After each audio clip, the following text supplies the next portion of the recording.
Shalom, shalom, shalom, bien-aimés du Seigneur. Nous bénissons notre Dieu qui est bon, qui est fidèle, qui est amour. Alléluia. Parce qu'il nous donne encore le souffle de vie, il nous donne la bonne santé. Nous nous retrouvons encore aujourd'hui par sa grâce pour écouter donc son enseignement. Alléluia. Et je suis certain que le Seigneur nous fera encore du bien aujourd'hui au nom puissant de Christ Jésus. Amen. Et donc, nous continuons donc cette longue série de qui est mon identité, qui suis-je en Christ, quelle est mon identité en Christ. Et nous poursuivons avec le 8e thème, Alléluia. Donc, tu peux le noter, thème 8, je suis l'épouse de Jésus-Christ. Alléluia. Je suis l'épouse de Jésus-Christ. Amen. Et nous allons donc nous appuyer donc sur Ésaïe chapitre 54, verset 5. Que disent donc les Saintes Écritures? Ésaïe chapitre 54, verset 5. Il dit, car celui qui t'a faite est ton époux. L'Éternel des armées est son nom. Et ton Rédempteur est le Saint d'Israël. Alléluia. J'aime beaucoup donc ce verset. Il dit, celui qui t'a créé est ton époux. Et l'Éternel des armées est son nom. Et ton Rédempteur est le Saint d'Israël. Alléluia. Donc tu peux noter cela. Ésaïe chapitre 54, verset 5. Donc tu comprends qu'aujourd'hui, nous allons beaucoup parler d'alliance par le mariage, mais pas entre êtres humains, mais entre Jésus-Christ lui-même et nous. Alléluia.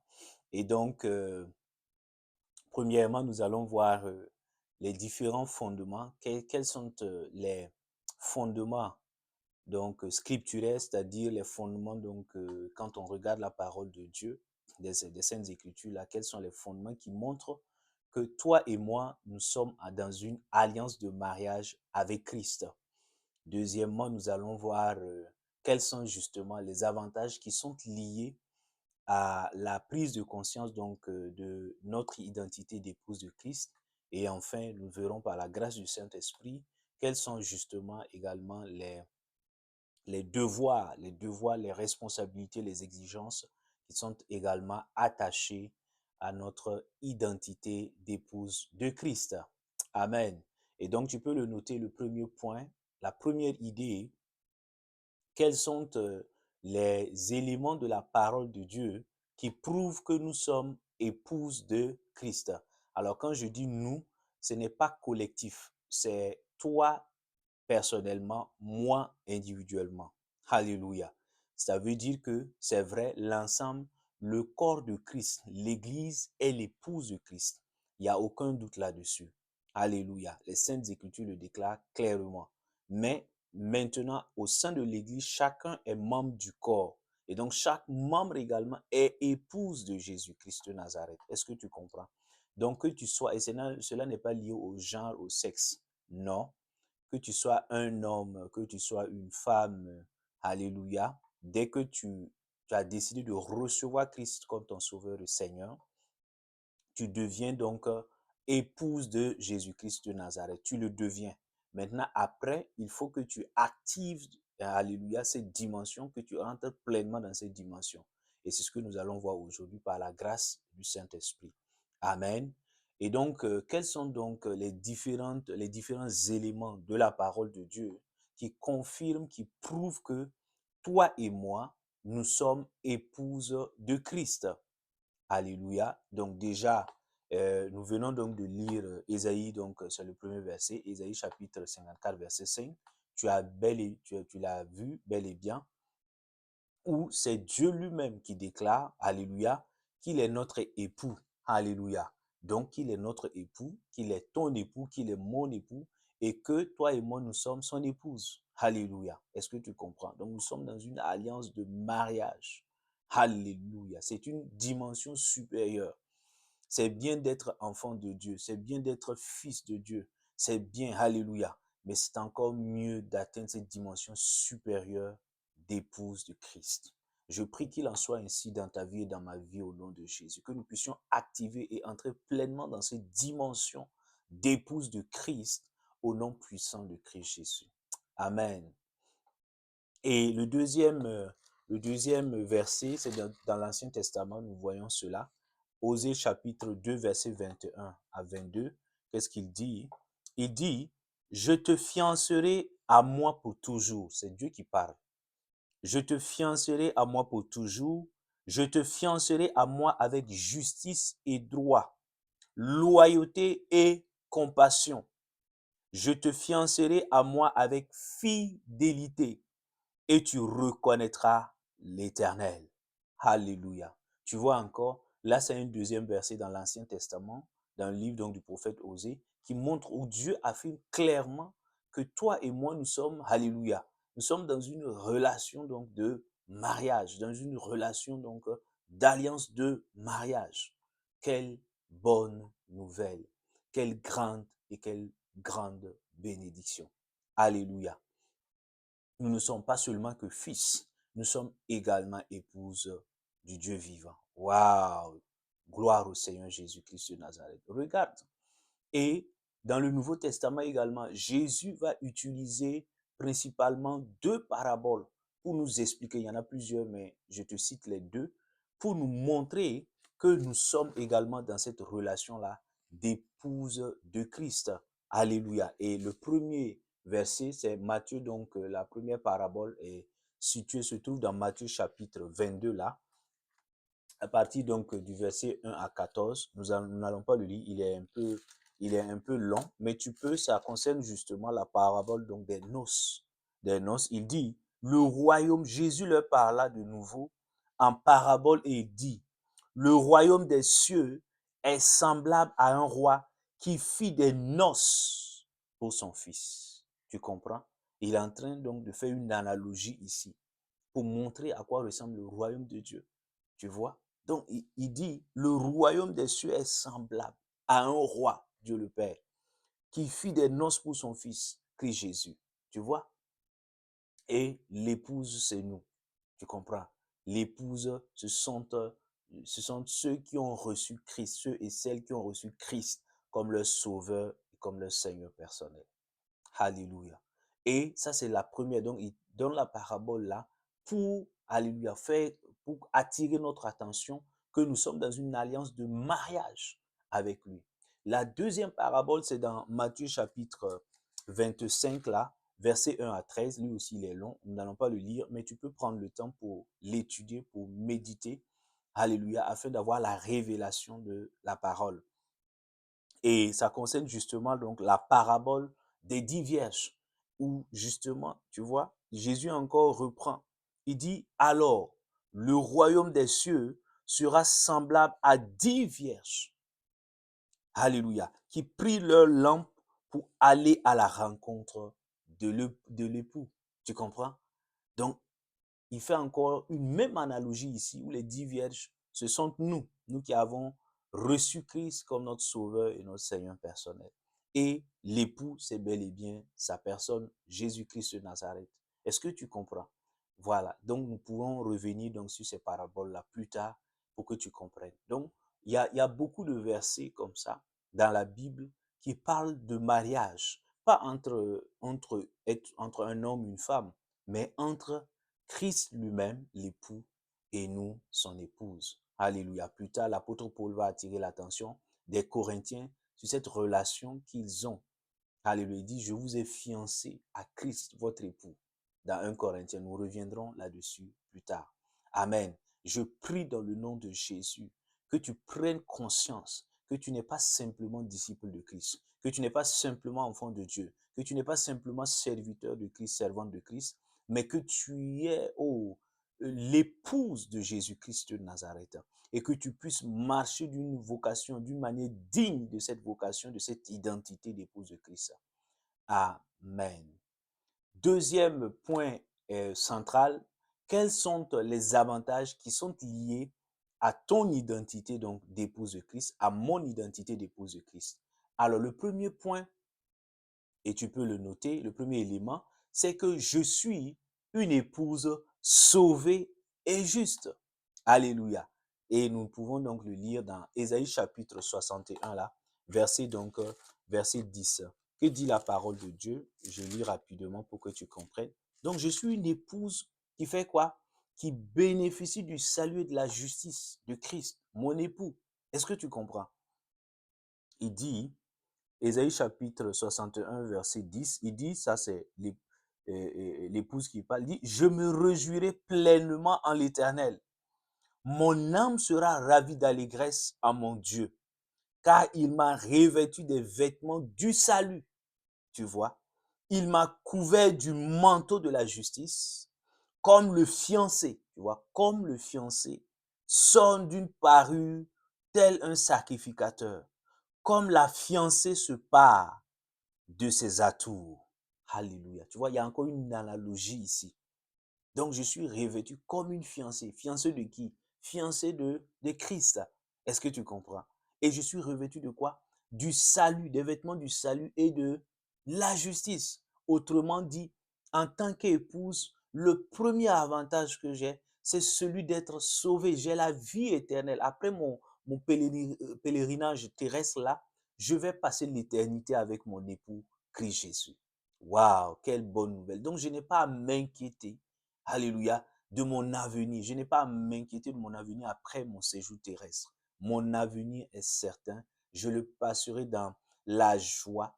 Il le dit ici, mon âme sera ravie d'allégresse. Donc, dans l'allégresse avec Christ, mon époux. Tu comprends, mon frère, ma soeur. Alléluia. Si tu écoutes ce message et que tu n'as pas encore reçu Christ comme ton sauveur et ton Seigneur, tu t'inquiètes, tu te demandes, oh, comment serait, que vais-je devenir après ma mort sur cette terre? Alléluia. Viens et reçois Christ. Deviens son épouse et passe l'éternité avec ton époux dans la paix, dans la joie, dans l'allégresse. Au nom de Jésus. Amen. Et donc, il dit encore dans le même verset que je suis l'épouse de Christ, une épouse qui est quoi? Qui est juste. Amen. Débarrassée du péché, de la nature pécheresse. Amen. Donc, c'est ça. Parce que le sang que l'époux a versé, Christ Jésus a versé à la croix du calvaire, m'a rendu juste. Donc, je ne suis plus vu comme une épouse pécheresse. Non, je suis devenu maintenant, j'ai été lavé, sanctifié par le sang de mon époux Christ. Alléluia. Quelle grande nouvelle. Et il faut que tu en prennes conscience. Amen. Comme ça, tu marches dans la paix, loin de toute culpabilité. Satan ne peut venir t'accuser. Amen. Au nom puissant de Christ Jésus, qu'il en soit ainsi. Et deuxième élément, je suis une épouse rassurée de l'amour de mon époux Christ. Waouh! Ésaïe chapitre 54, là, verset 10. Ésaïe chapitre 54, verset 10. Qu'est-ce qu'il dit là-bas? Il dit, quand les montagnes s'ébranleraient, quand les collines chancelleraient, mon amour pour toi ne sera pas ébranlé et mon alliance de paix ne chancellera pas, dit l'Éternel qui a compassion de toi. Donc Dieu est en train de faire une déclaration d'amour ici. À qui? À nous, son épouse. Christ est en train de parler ici de nous, son épouse. Alléluia. Et il dit que lorsque, ici il utilise l'image des montagnes, des collines, c'est-à-dire lorsqu'il y aura des situations difficiles, lorsque les hommes vont te rejeter, les êtres humains, tes proches, tes parents, alléluia, vont te rejeter pour X, Y raison, tu n'as pas à t'en faire outre mesure. Pourquoi? Parce que Christ, ton époux, est là et il t'aime, il t'environne donc de son amour éternel, de son amour inconditionnel, de son amour infini. Amen. Souvent, tu souffres de certains complexes parce que tu n'as pas encore activé cette dimension d'épouse de Christ. L'épouse n'est plus complexée parce que il a X ou Y défaut, limite sur son corps, par exemple physique. Non, amen. Tu peux ne pas avoir un bras, un pied, tu peux être dans une certaine condition physique et les gens se moquent de toi, les gens donc te font culpabiliser. Mais quand tu actives cette dimension d'épouse de Christ, le complexe disparaît. Tu deviens même, alléluia, tu es en paix avec toi-même. Pourquoi? Parce que tu sais que tu es une créature merveilleuse de ton époux Christ. Amen. Tu sais que Christ t'aime, même si les hommes ne t'aiment pas, même si les êtres humains te rejettent, toi, tu es entouré, tu es environné de l'amour de ton époux Christ. Et c'est ça le plus important. C'est ça qui compte. Alléluia. Je prie au nom de Jésus que tu puisses activer cette dimension d'épouse de Christ et que tout complexe qui était en toi disparaisse au nom de Jésus. Que tout complexe lié à ton physique, lié à tes capacités intellectuelles, lié à autre chose, que ces complexes-là disparaissent parce que tu auras pris conscience de l'amour de ton époux Christ. Qu'il en soit ainsi dans nos vies au nom puissant de Christ Jésus. Amen. Troisième élément, c'est que l'autre avantage, c'est que je suis une épouse rassurée de la fidélité de mon époux Christ Jésus. Quelle bonne nouvelle, tu vois. Dans Hébreux chapitre 10, verset 23, Hébreux chapitre 10, verset 23, tu le verras. Alléluia. Il dit, celui qui a fait la promesse, c'est Jésus-Christ, notre époux. Il est comment? Il est fidèle. Il dit, celui qui a fait la promesse, Jésus-Christ, qui a fait la promesse, est fidèle. Et Jésus-Christ est ton époux. Donc, tu vois, il est fidèle. Il se distingue par sa fidélité. Fidèle, ça veut dire qu'il tient ses engagements. Ce que sa bouche dit, sa main puissante l'accomplit. Alléluia. Dans ta vie, ce qu'il a dit, il t'a déjà fait des promesses que tu as la vie divine, tu as la santé divine, tu as le succès. Alléluia. Tu marches dans la victoire sur les œuvres des ténèbres. Tu rentres dans un mariage béni. Tu as un enfantement béni. À tous égards. Alléluia. Tu prospères à tous égards. Tu es un vase d'honneur qu'il utilise pour glorifier son nom. Toutes ces choses-là, toutes ces promesses-là, tu comprends? Et il a déjà dit, il va le faire parce qu'il est fidèle. Et il ajoute que même lorsque nous sommes infidèles, lui, il demeure fidèle. Waouh! Regarde, tu comprends mon frère, ma soeur? Donc, tu vois, l'époux est fidèle. Pourquoi tu t'inquiètes alors devant les difficultés? Est-ce que tu crois parce que les hommes changent? Mais Dieu reste le même. Christ est ton époux. Il n'a pas changé. Tu n'as pas lu Hébreu 13, 8 là. Il dit Christ est le même hier, aujourd'hui et éternellement. Tu vois? Donc, il ne va pas t'abandonner parce qu'il est fidèle. Hier, il ne t'a pas abandonné. Aujourd'hui, il ne t'a pas abandonné. Demain, il ne t'abandonnera pas. Donc, reste tranquille devant les adversités, les défis auxquels tu fais face. Garde ta paix, garde ton cœur. Reste tranquille. Alléluia. Parce que tu es l'épouse de Christ. Et Christ est fidèle. Et il viendra à ton secours certainement. Et il glorifiera son nom. Amen. Et quatrième élément, il dit encore que je suis une épouse, alléluia, qui jouit de la protection et de la provision de mon époux Christ. Et nous pouvons le lire donc dans Ésaïe 43, là, verset 2, Ésaïe chapitre 43, verset 2, et nous pouvons lire également 1 Pierre chapitre 5, verset donc 7. Donc, Ésaïe chapitre 43, verset 2, il dit, si tu traverses les eaux, je serai avec toi. Tu entends? Si, alléluia, tu traverses les eaux, je serai avec toi. Et si tu traverses les fleuves, ils ne te submergeront pas. Si tu marches dans le feu, tu ne te brûleras pas. Et la flamme ne te consumera pas. Tu vois, tu n'as pas besoin d'avoir peur devant les situations, les circonstances. Parce que Christ est ton époux, il est là, il te sécurise, il te protège, il te soutient. Amen. Tu n'as plus besoin d'avoir peur de la puissance des ténèbres. Non, tu marches en sécurité. Parce que Christ, ton époux, est là et veille sur toi. Amen. Quelle est l'insécurité qui est en toi? Est-ce une insécurité spirituelle? Est-ce une insécurité émotionnelle? Est-ce une insécurité donc financière? Quel est le type d'insécurité que tu traverses? Regarde à l'époux qui est ton Christ. Alléluia. À Christ qui est ton époux. Et tu verras. Entre dans cette dimension d'épouse de Christ. Et tu vas voir qu'il y a beaucoup d'insécurités que tu avais en toi qui vont disparaître. C'est parce que tu n'as pas encore activé cette dimension d'épouse de Christ que ces insécurités en toi demeurent. Et le diable vient jouer avec toi. Satan vient t'oppresser la nuit et tu ne dors pas, tu n'es pas en paix. Tu comprends? Mais lorsque tu actives, tu prends conscience de ton identité d'épouse, alléluia, d'épouse donc de Christ là, qu'est-ce qui se passe? Ces insécurités disparaissent. Je prie qu'il en soit ainsi dans ta vie au nom de Jésus. Amen. Et il dit encore que le fait de prendre, alléluia, le fait d'être épouse de Christ là, qu'est-ce que Christ fait? Je fais quoi? Je jouis de quoi? De la provision. Rien ne me manque. Alléluia. Rien ne me manque.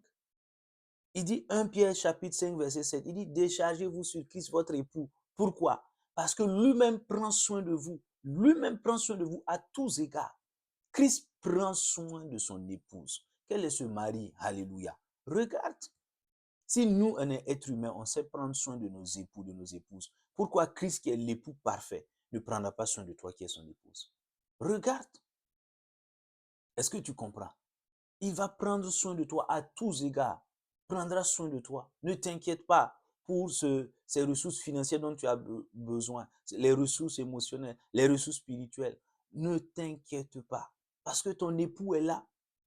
Alléluia. Tu vois, il dit lui-même, Christ lui-même prend soin de vous. Ce n'est pas ton mari, ce n'est pas ta femme qui prendra soin de toi. C'est Christ lui-même, ton premier époux là, qui prendra soin de toi. Ce ne sont pas tes parents, ce ne sont pas tes enfants. Non, ne place pas ta confiance en ces êtres-là. Ils font ce qu'ils peuvent par la grâce de Dieu. Mais regarde d'abord à Christ, qui est ton époux. Tu comprends? Et tu verras que tes besoins seront pourvus. Il comblera donc ton cœur.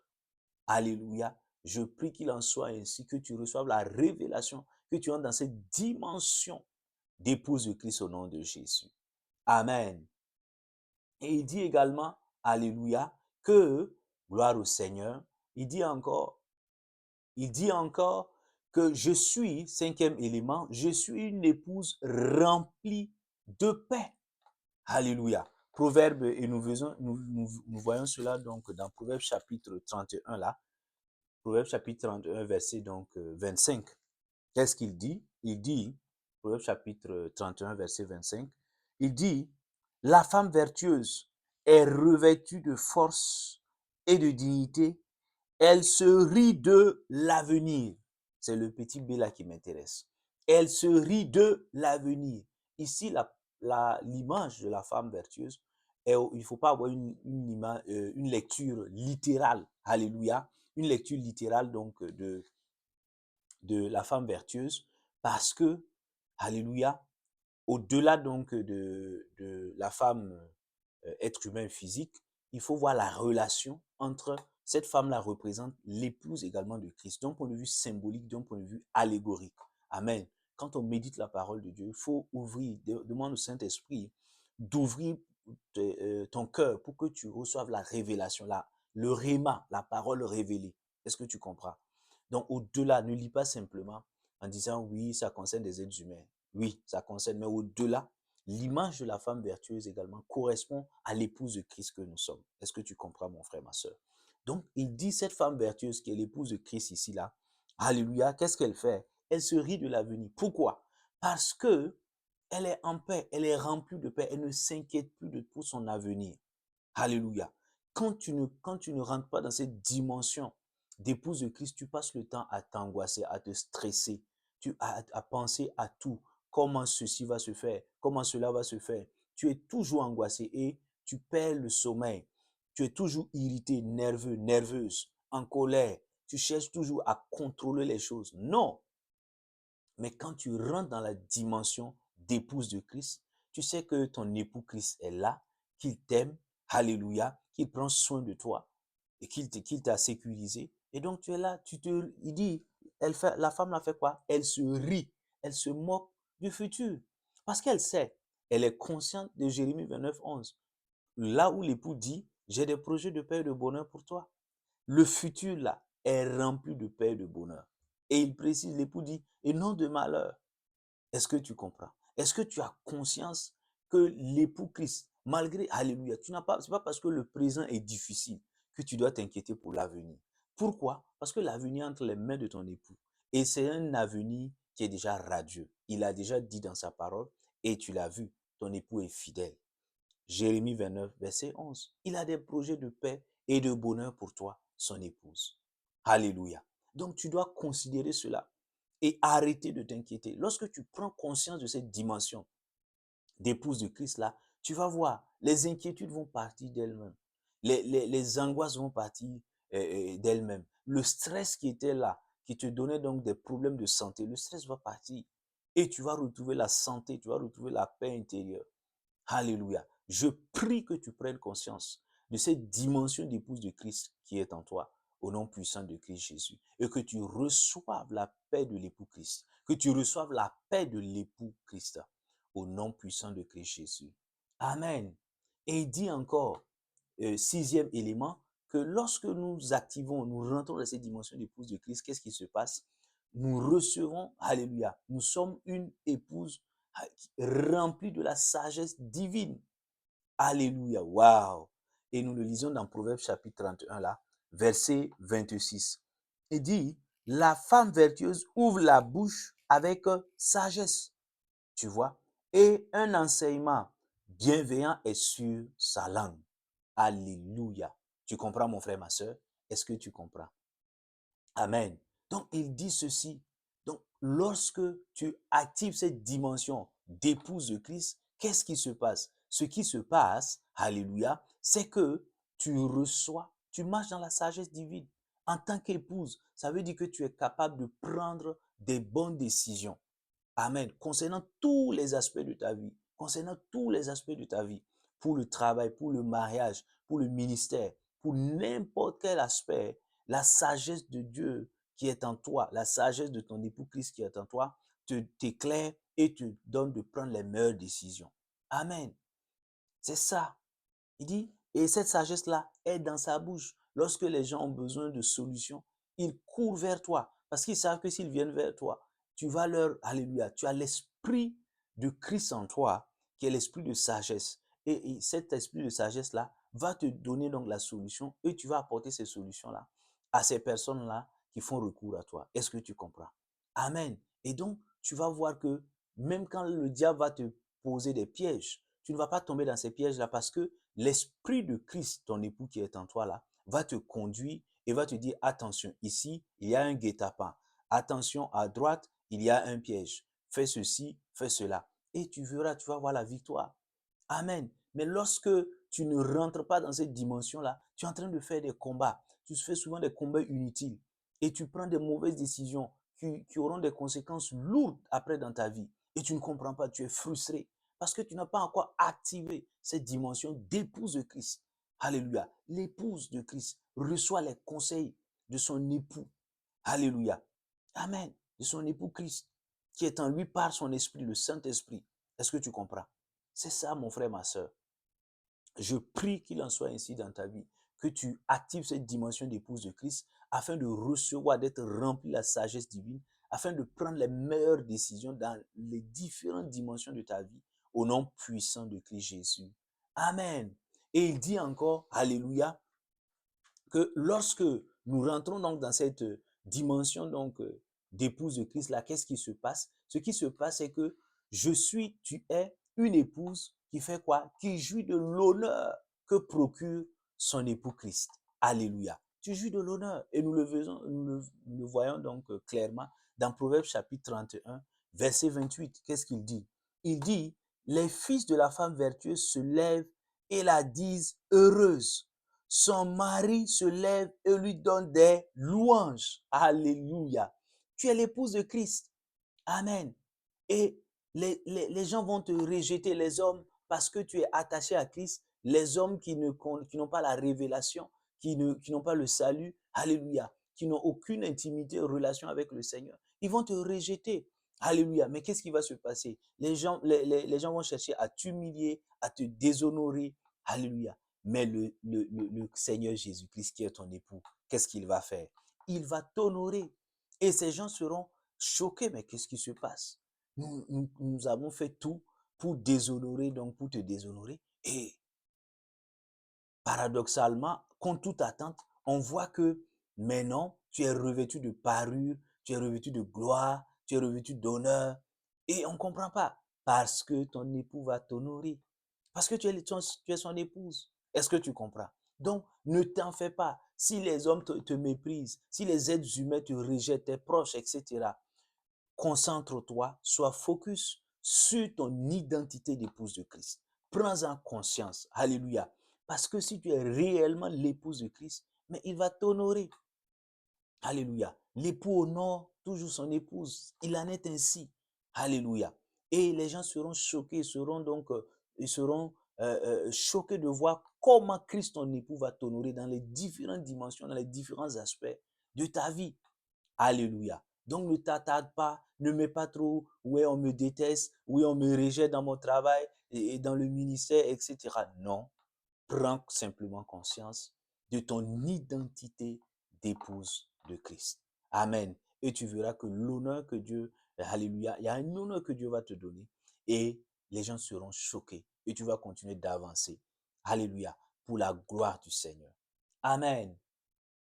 Et enfin, lorsque donc tu prends conscience de ton identité donc d'épouse de Christ, qu'est-ce qui se passe? L'avantage, huitième point, c'est que je suis une épouse, tu es une épouse remplie de force, remplie de force. Et nous le voyons bien évidemment dans le livre donc de Proverbes là, Proverbes chapitre 21, verset 25. Alléluia. Proverbes chapitre 31, verset 25. Qu'est-ce qu'il dit là-bas? Il dit, la femme vertueuse est revêtue de force et de dignité.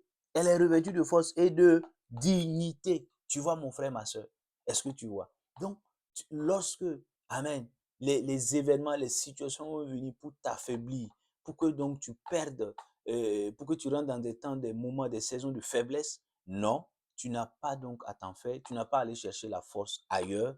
Ta force, c'est ton époux Christ. Alléluia. Ta force, je le répète, est ton époux Jésus-Christ de Nazareth. Prends appui sur lui. Il est ta force. Alléluia. Et c'est un avantage. C'est un avantage. Les gens vont venir pour te décourager face à tes différents projets que Dieu te donne. Ils vont venir pour te décourager, pour t'empêcher de réaliser cela. Et tout. Non, ne te décourage pas. Ne t'affaiblis pas. Simplement, manifeste la force que ton époux Christ te donne. Il te l'a déjà donné. Amen. Ne reste pas là dans les pleurs, à pleurnicher, à te lamenter ou à rentrer dans les murmures. Non. Quand tu es l'épouse de Christ, l'époux est là. Alléluia. L'époux est là. Tu dois simplement prendre appui sur lui. Est-ce que tu comprends, mon frère, ma soeur? Et tu pourras avoir la victoire sur ces circonstances-là au nom de Jésus. Je prie qu'il en soit ainsi. Amen. Alors, lorsque on parle justement des droits, des avantages, il ne faut pas oublier que l'épouse également a des devoirs, a des obligations, a des responsabilités. Amen. Et il est extrêmement important que tu puisses, par la grâce du Saint-Esprit, vraiment remplir tes devoirs correctement. Amen. Parce qu'on ne peut pas jouir de ses droits sans vraiment, alléluia, s'acquitter de ses devoirs, s'acquitter donc de ses obligations. Est-ce que tu comprends? Et la première obligation, le premier devoir qui est attaché à ton statut donc d'épouse de Christ, à mon statut d'épouse de Christ, c'est que toi et moi, en tant qu'épouse de Christ, nous devons entretenir donc une bonne intimité, une bonne relation intime avec notre époux Christ. Alléluia. Nous devons entretenir une bonne relation intime, une bonne communion, une bonne relation avec notre époux Christ. Et nous le voyons dans Cantique, des Cantiques, là, chapitre 1, verset 1, même le chapitre 2, tu peux le lire. Mais je vais juste prendre le chapitre, Cantique, chapitre 1, verset 1 à 2. Il dit, le cantique des cantiques de Salomon, qu'il me baise des baisers de sa bouche, car ta tendresse vaut mieux que le vin. Alléluia, ta tendresse vaut mieux que le vin. Cette lecture également, c'est la même chose quand c'est à l'image de ce que je disais pour le livre des Proverbes. Il faut éviter une lecture littérale ici. Il faut éviter de voir Salomon qui est en train d'être poète avec, sa dulcinée. Oui, il y a ce sens premier, mais il est très littéral, d'accord? Il y a beaucoup de sensualité dans le texte. Il ne faut pas te limiter à la si on a retenu donc le livre des cantiques pour que ça fasse partie des livres de la Bible, la parole de Dieu. C'est parce que derrière le cantique des cantiques, en réalité, ça symbolise cet amour qui existe, cette relation intime qui doit exister entre Christ l'époux et nous, son épouse. Est-ce que tu comprends? Donc ici, alléluia. Donc il y a l'époux. L'époux représente Christ. Et la dulcinée la représente, ça te représente et ça me représente en tant qu'épouse. Est-ce que tu comprends? Donc ce sont des figures de style. C'est une allégorie, c'est une symbolique qui est utilisée. Tu comprends, mon frère, ma soeur? Donc, il faut éviter, hein, oui, d'avoir des pensées qui ne sont pas sérieuses par rapport donc, au livre des Cantiques. Non. Si ce livre a été retenu, c'est parce qu'il y a une profondeur spirituelle liée qui est en train, où on est en train de décrire la relation intime qui doit nous unir à Christ, notre époux. C'est ça. Alléluia. Et ça, tu dois le cultiver, je dois le cultiver chaque jour. Comment? Avec la méditation de la parole. Tu passes du temps, tu développes ton intimité avec Christ en méditant la parole. Tu ne dois pas jeter la Bible, laisser la Bible et puis tu es là, tu cherches des prédications de révérends, de prophètes. Non, la première prédication, c'est la parole. Donc tu dois développer cette intimité chaque matin, chaque soir.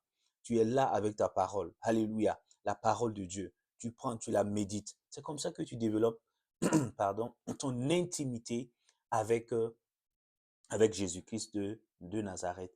Également par l'adoration. Quand tu rentres dans des temps d'adoration où tu es en train d'adorer Dieu pour qui il est, tu es en train donc de développer ton intimité avec le Seigneur. De prendre des temps d'adoration, pas seulement des temps de supplication où on crie, on pleure. Non, prends des temps d'adoration. Le matin, le soir, dès que tu sens l'Esprit te pousser à faire cela, prends des temps d'adoration. Adore Dieu, rentre dans un temps où souvent tu contemples Dieu dans le silence. Tu vas développer, alléluia, cette intimité-là avec lui. Amen. C'est une obligation. Quelle est l'épouse? Alléluia, même humainement parlant. Amen. Moi, j'ai une épouse. Alléluia, une merveilleuse épouse. Gloire à Dieu. Et, on en passe des temps d'intimité ensemble. Alléluia, où on échange, on communie ensemble. Tu comprends? C'est ça. Donc, prends des temps de jeûne. Prends des temps, donc, parle la langue, communie avec lui. Amen. Il y a plusieurs façons, donc, de développer cette relation d'intimité avec le Seigneur. Amen. Je prie au nom de Jésus que tu prennes, que tu sois discipliné suffisamment pour développer, donc, ton intimité avec Christ, notre époux, au nom de Jésus. Amen. Et deuxième élément, le deuxième devoir d'une épouse, c'est d'aimer l'époux. Alléluia. Aimer l'époux de tout son cœur.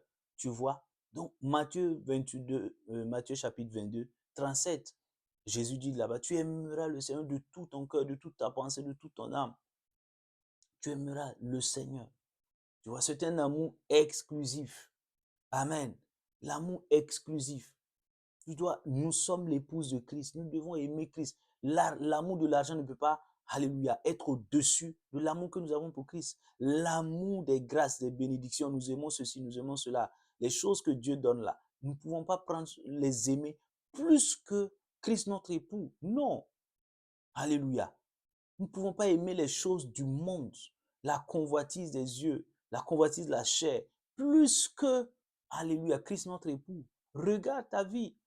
Alléluia. Est-ce que tu n'aimes pas le monde plus que le Christ ton époux? Est-ce que tu n'aimes pas l'argent plus que Christ ton époux? Est-ce que tu n'aimes même pas le ministère plus que Christ ton époux? Regarde, examine-toi. Alléluia. Nous sommes l'épouse, nous devons aimer Christ. Alléluia. Tu comprends, mon frère, ma soeur? Et rejeter toute forme donc d'idolâtrie au nom puissant de Christ Jésus. Amen. Et il dit, alléluia, troisième élément très très important, nous devons également en tant qu'épouse de Christ faire quoi? Lui être fidèle, lui être fidèle. Tu comprends? Lui être fidèle. 1 Pierre chapitre 3 verset 1, il dit, femmes, soyez soumises à vos maris, soyez fidèles. Tu comprends? Donc nous devons, la fidélité implique également la soumission totale. Il est Christ l'époux. Amen. Nous devons nous soumettre. Amen. La fidélité engage la soumission, l'obéissance totale. On ne peut pas obéir d'une part et d'autre part, on est, alléluia, sur un plan, sur un pan, un aspect, on est obéissant et sur d'autres aspects, on est totalement indépendant. On ne veut pas se soumettre à Christ. On veut théoriser avec Christ, développer nos propres théorèmes, dogmes. Non, nous sommes son épouse et l'épouse se soumet à son époux. Est-ce que tu comprends? C'est ça, avec joie, avec plaisir. Tu comprends? C'est ça. Donc, lui être fidèle. attachés. Tu comprends? Alléluia. Je prie qu'il en soit ainsi. Nous ne devons pas tromper Christ avec le monde, avec l'argent, avec les choses mondaines. Non. Non, nous devons être fidèles au Seigneur Jésus-Christ de Nazareth. Est-ce que toi et moi, nous sommes fidèles au Seigneur? Est-ce que nous sommes vraiment fidèles au Seigneur? Je prie que le Seigneur nous fasse grâce au nom de Jésus. Et quatrième point, alléluia, tu peux le noter, autre devoir qui s'attache à ton identité donc d'épouse de Christ, c'est que tu dois donc réjouir le cœur de ton époux Christ en évangélisant. Tu comprends? En annonçant la parole de Christ, de ton époux. Et il le dit clairement, Ésaïe chapitre 62, Ésaïe chapitre 62, verset donc verset 5. Nous lisons donc rapidement la parole de Dieu. Qu'est-ce qu'il dit là-bas?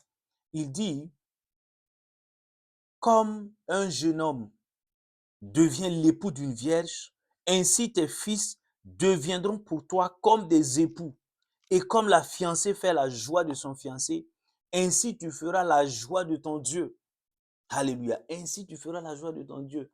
Et tu complètes maintenant avec le verset, l'Apocalypse, Apocalypse chapitre 22, 17 là, Apocalypse 22, 17, où il dit, l'époux et l'épouse, je te lis ça rapidement pour que tu comprennes. Qu'est-ce qu'il dit là-bas? Il dit, l'esprit et l'épouse disent, viens. Que celui qui entend dise, viens. Que celui qui a soif vienne. Que celui qui veut, prenne de l'eau de la vie gratuitement. Alléluia. L'esprit et l'épouse. L'épouse, c'est toi et moi. L'épouse de Christ. Nous devons faire quoi? Annoncer l'eau de la vie gratuitement. C'est la vie éternelle. Nous devons parler de Christ, témoigner de Christ, évangéliser. Pourquoi? Parce que les gens se perdent. Le monde a besoin du salut. Alléluia. Regarde comment les gens souffrent. Ils ont besoin de Christ Jésus, notre époux. Alléluia. Et pourquoi tu te tais si tu es vraiment l'épouse de Christ? Dans cette dimension d'épouse de Christ là, où tu es, alléluia, embrasé par la soif, le feu, de voir les gens donc venir à Christ ton époux. Tu n'as pas vu donc la parabole des noces là? Il a envoyé les gens, il dit, il faut aller chercher, parce qu'il y a les noces. Il faut aller chercher, allez-y par tous les chemins, amenez-les. Tu comprends? C'est le symbole de l'évangélisation. Mais toi, tu te tais, tu continues de te taire. Comment on peut dire que tu es épouse de Christ?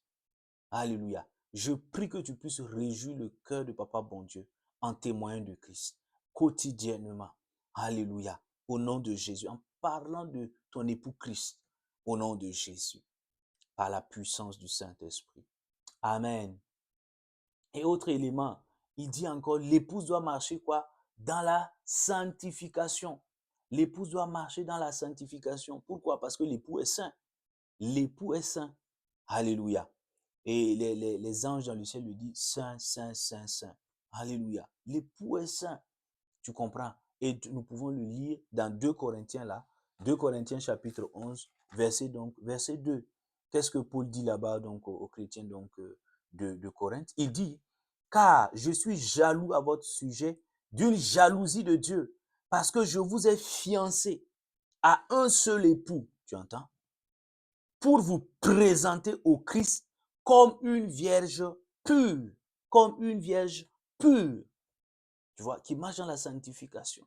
Donc, tu dois veiller sur tes paroles, tu dois veiller sur tes pensées, tu dois veiller sur tes actions. Est-ce que ce que ce à quoi je pense, est-ce que ce que je dis, est-ce que ce que je pose comme action, est-ce que ça rentre en droite ligne donc de la sanctification? Je dois me poser la question. Alléluia. Je dois toujours me poser ces questions-là. Est-ce que mes pensées ne sont pas impures? Est-ce que les paroles que je prononce là, est-ce qu'il n'y a pas de l'impureté, de l'impudicité dedans? Est-ce que les actions que je pose là, alléluia, est-ce que ça ne ressemble pas de l'impureté et à l'impudicité? C'est ça, tu comprends? Et il faut donc se préserver des souillures du monde, des souillures du monde. Se préserver de certaines musiques, se préserver donc de certains films, se préserver donc alléluia, de beaucoup de choses pour ne pas se souiller. Tu comprends, mon frère, ma soeur? Je prie qu'il en soit ainsi. Que le Seigneur nous donne d'activer cette dimension d'épouse-là et de marcher dans la pureté, dans la sanctification, au nom puissant de Christ Jésus. Amen. Et 6e point, il dit que l'épouse doit faire quoi? L'épouse donc doit veiller continuellement pour demeurer dans trois choses, à savoir, alléluia, pour demeurer remplie de la sagesse divine, pour demeurer remplie de la parole de Christ, pour demeurer remplie de l'Esprit de Christ. Tu comprends? Alléluia. Et nous trouvons ça justement dans la parabole donc des vierges. Si tu lis donc des vierges là, alléluia, il y a le sens caché, il y a la révélation. Médite et demande au Saint-Esprit, tu verras. Les trois dimensions apparaissent clairement. La sagesse, la parole, alléluia. La lampe là symbolise ici la parole, ça signifie la parole de Dieu. Parce qu'il est écrit dans le livre des psaumes, ta parole est une lumière à mes pieds, c'est une lampe à mes pieds qui m'éclaire. Tu comprends? Et la parole donne la lumière. Tu comprends? Et il dit maintenant, l'huile là représente c'est le symbole du Saint-Esprit. Alléluia. C'est juste un symbole. Alléluia. Du Saint-Esprit. Amen. Donc il y a 5 qui ont été sages. Les 5 autres ont été donc insensés, ont été folles. Pourquoi? Parce elles n'avaient pas prévu, elles n'ont pas prévu quoi? Elles n'ont pas prévu de l'huile pour leur lampe. Tu comprends?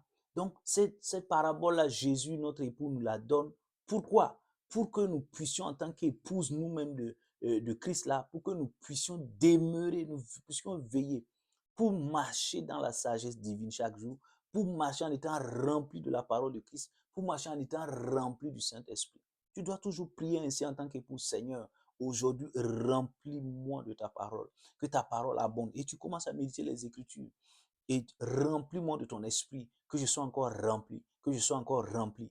Tu dois prier ainsi, remplis-moi de ta sagesse au nom de Jésus. Tu vois, c'est ça le rôle d'une épouse. Veillez pour demeurer dans ces trois choses-là. Je prie qu'il en soit ainsi dans ta vie et dans ma vie au nom de Jésus. Amen. Et il dit, septième élément, que doit faire l'épouse? L'épouse doit travailler à faire quoi? À produire du bon fruit. Ça aussi, c'est une obligation. Romains chapitre 7, là, verset 4, tu peux le lire. Alléluia. Romains chapitre 7, verset 4, qu'est-ce qu'il dit? Il dit, de même, mes frères, vous aussi, vous êtes morts à l'égard de la loi par le corps du Christ pour appartenir à un autre, tu vois, pour appartenir à un autre. Hein? À celui qui est ressuscité d'entre les morts, afin que nous portions des fruits pour Dieu. Afin que nous portions des fruits pour Dieu. Est-ce que tu comprends? Est-ce que tu comprends, mon frère, ma soeur? Est-ce que tu entends ce que les Saintes Écritures nous disent? Donc, tu vois, c'est ça. En tant qu'épouse là, je dois porter du fruit. Quel fruit? Le fruit du Saint-Esprit, l'Esprit de Christ, notre époux qui est en nous. Galates 5, 22, tu n'as pas lu? Hein? Quel fruit? L'amour, la paix, la joie, la douceur, la bonté, la patience, la foi, la fidélité, la maîtrise de soi. Regarde, est-ce que toi, tu te maîtrises? Est-ce que tu es patient, patiente? Est-ce que tu es douce? Regarde, l'épouse de Christ doit manifester ces fruits-là. Alléluia. Oui. Et quand tu dois produire du bon fruit et les talents que Dieu t'a donnés sur le plan naturel, alléluia, tu dois les faire fructifier. Tu comprends? C'est ça le rôle de l'épouse. Toi et moi, en tant qu'épouse de Christ. Je prie dans le nom de Jésus qu'il nous soit donné par la grâce du Saint-Esprit de produire du bon fruit en tant qu'épouse de Jésus-Christ de Nazareth. Amen.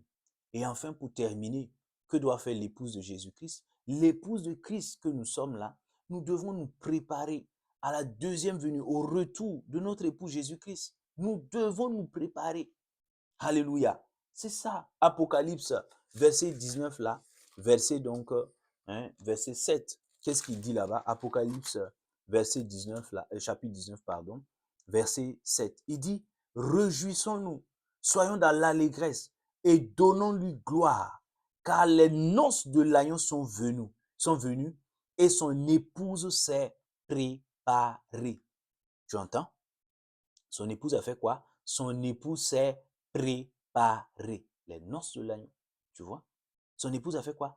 Elle s'est préparée. Donc, c'est ça. Et en quoi consiste la préparation? Elle consiste essentiellement à veiller sur ton cœur. Veille sur ton cœur. Proverbe 4, 23. Veille sur ton cœur, car du cœur viennent les sources de la vie. Dans cette vie que tu traverses là, les gens feront tout pour amener l'amertume dans ton cœur, pour amener la colère dans ton cœur, pour amener la tristesse dans ton cœur, pour amener la peur dans ton cœur. Satan, les démons et certains de ces agents humains là vont tout faire pour souiller ton cœur avec, ton cœur avec ces sentiments négatifs-là. Parce qu'une fois que ton cœur absorbe ces choses négatives-là, tu ne peux plus jouer le rôle d'épouse de Christ. Alléluia. Et si Christ revient et ton cœur est souillé par ces sentiments négatifs-là, mais est-ce que tu vas être enlevé? Non. Parce que la robe sera tachée. Ton cœur qui est la robe là va être taché.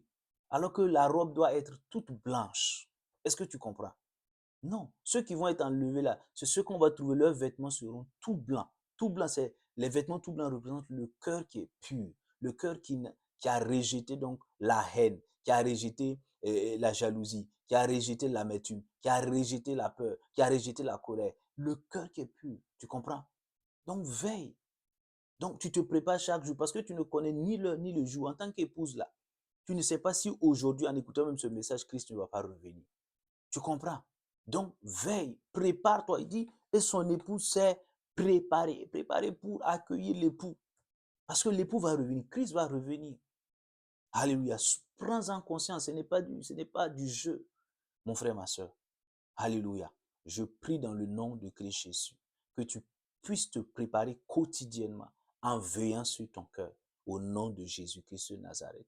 Je prie pour terminer maintenant que en écoutant ce message-là, que tu puisses avoir la révélation de ton identité d'épouse de Jésus-Christ et que tu puisses entrer pleinement dans la dimension d'épouse de Christ afin de vivre pleinement tous les avantages qui y sont liés, mais également en portant les exigences, les responsabilités qui y sont attachées pour la seule gloire du nom de l'époux Jésus-Christ. Amen. Nous nous retrouvons donc prochainement par la grâce du Saint-Esprit. Alléluia. Pour encore un autre enseignement. Amen. Sur notre identité en Christ Jésus. Donc d'ici là, que la grâce de Dieu continue de t'accompagner. Au nom de Christ Jésus. Amen. Shalom, shalom, shalom.